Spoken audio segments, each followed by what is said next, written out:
Isn't that part of the whole point of being part of it? To get help when you need it? Objection. Leading. Overruled. I don't.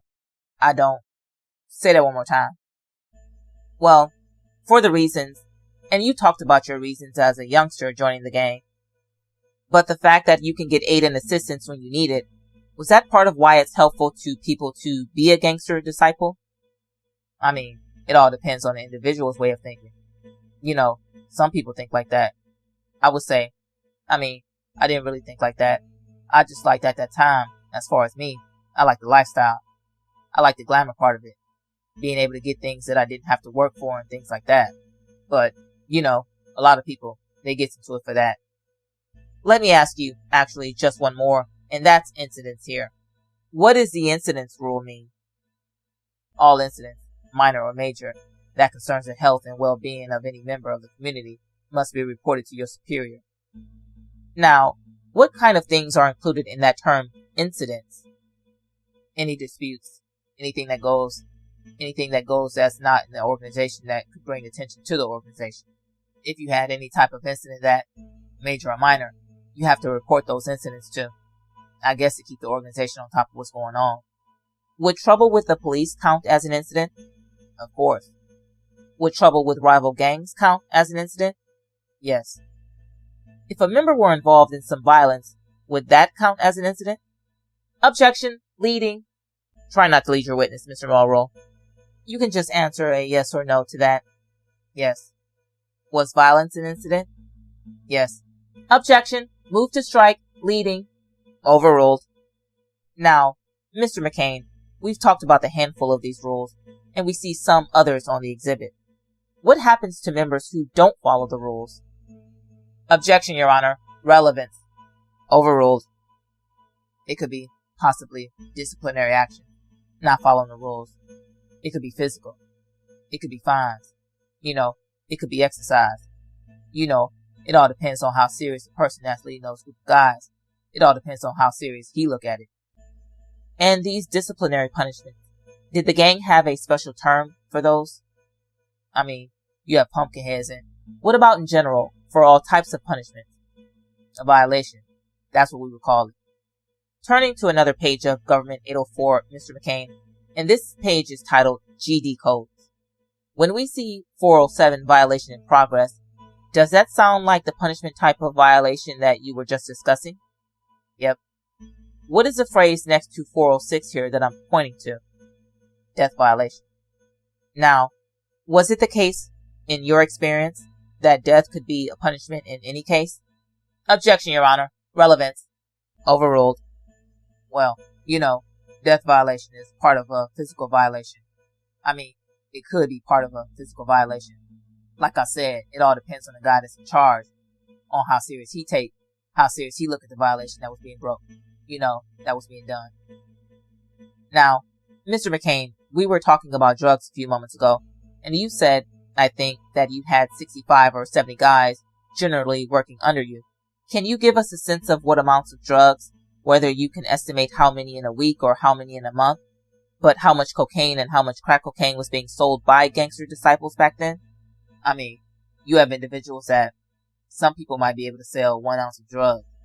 You might have one individual that might be able to handle 9 ounces of drugs. You might have an individual that might be able to handle a whole key of drugs, which is 36 ounces. It varies. It varies on the individual, what he was capable of selling. Now, over time, would it be fair to say that there were multiple kilograms of drugs? Correct.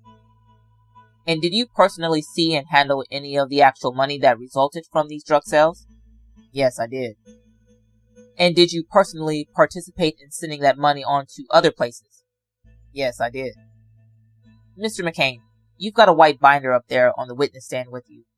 Would you take that down and open it for me? And that binder's got a series of tabs in it. I'll ask you to find the tab number 706 and open that up. It's going to be a transcript of a phone call. And I'm going to play the call for you and ask you whether you recognize any of the terms or the things that they're talking about in the call. 706? 706. Yes. Are you at 706, Mr. McCain? Yes, I am. Ms. Etienne, Could we play that call, please? So, Mr. McCain, the phrase, the nation in there. Is the nation a term that you're familiar with through the gang? Yes, I am. What does the nation mean to the Gangster Disciples? The organization. The Gangster Disciples organization? Yes, sir. What about that last phrase in the call, up top? Is that a phrase you're familiar with through the gang? Yes, I am. What does up top mean to the Gangster Disciples? The hierarchy. The leadership? Yes. So what does it mean to take care of our own up top? Well, we saying we got to get this money so we can send this money to the guys up top. We will come back to the calls a little later, Mr. McCain. For now, I want to ask you just about some of the other types of things the gang was doing when you were governor. Would Gangster Disciples carry out robberies? Objection, Your Honor. Relevance. Overruled. You can answer. They was no different from any other gang. No different from any other person breaking the rules. They do everything. We did everything. You have some guys in the organization that rob. You have some guys in the organization that kill. You have some guys in the organization that steal, sell drugs. You have, the organization was made up of a collective group of people that did everything. You wasn't kicked out of the organization because you did certain things or you broke certain things about society. They want to. Your Honor, this is non-responsive to the question. Ask your next question, Mr. Mulrow. So the answer in short is yes. People did robberies? Yes, sir. And this might follow from your previous answer, but what about guns, Mr. McCain? Were Gangster Disciples carrying guns when you were governor back then? Yes, sir. What was the purpose of having the guns? For protection. Protection of what? Rival gangs. And in the course of drug dealing, were guns related to that? Yes, sir. How so? You have guns to protect your drugs. What kinds of guns would the Gangster Disciples have? Any type of guns that someone was selling. Did that include shotguns? Any guns that anyone is selling. Any type of gun. If he can shoot and he had the money for it, he's gonna buy it. Because they would all be useful to you for that purpose? Yes. What about extortion? Was the gang involved in extortion? Yes. How so?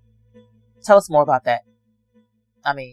You might have individuals who don't want to play by the rules. You might have individuals. Can I give you an example? Certainly. Say, if you have a guy that's selling drugs in my neighborhood, he's not part of the gang and stuff like that, but he's selling drugs, and I see that he's making a lot of money in my area, then it would profit me to extort him than just kick him out of my area. It was best for me to just extort him to make him pay to stay. Pay to stay? Yes. And the gang had the power to do that? Correct. What about shootings? Were shootings something the gang would do? Of course. Tell us more about that. Objection, Your Honor. Relevance for time frame. Overruled. Explain that question again. Say it one more time. Well, why would a shooting happen? Shooting can happen from other rival gangs coming to the neighborhood, to people in the gang robbing other people, or protecting your drug proceeds, violations. Shootings come from all that. You know what I mean? All that. Things that go on in the neighborhood, things that go on in every neighborhood. There could be a robbery going on. There could be a turf war going on. There could be somebody protecting their drugs. You know what I mean? Whatever. A shooting can stem from any one of those. Something like that. In terms of the people doing the actual shootings, would that be any old member of the gang? Or were some members more of a specialist in that than others? Well, we had a security team. At the time, I had a security team that pretty much handled all the violent stuff that went on in the neighborhood. You didn't involve every member on your count and those type of things. You had a special group of people that was part of the security team. You might be like the UFO squad. They handle all the security in their neighborhood that's dealing with any incidents that's concerning the gang. You said the UFO squad. Excuse me, Mr. Mulrow. Ladies and gentlemen, we're going to take our lunch break at this time. During the lunch break, remember my instructions to you not to discuss this case with anyone. Not to allow anyone to discuss the case in your presence. Don't even begin discussing the case among yourselves yet. And you're excused until 1:45 for lunch.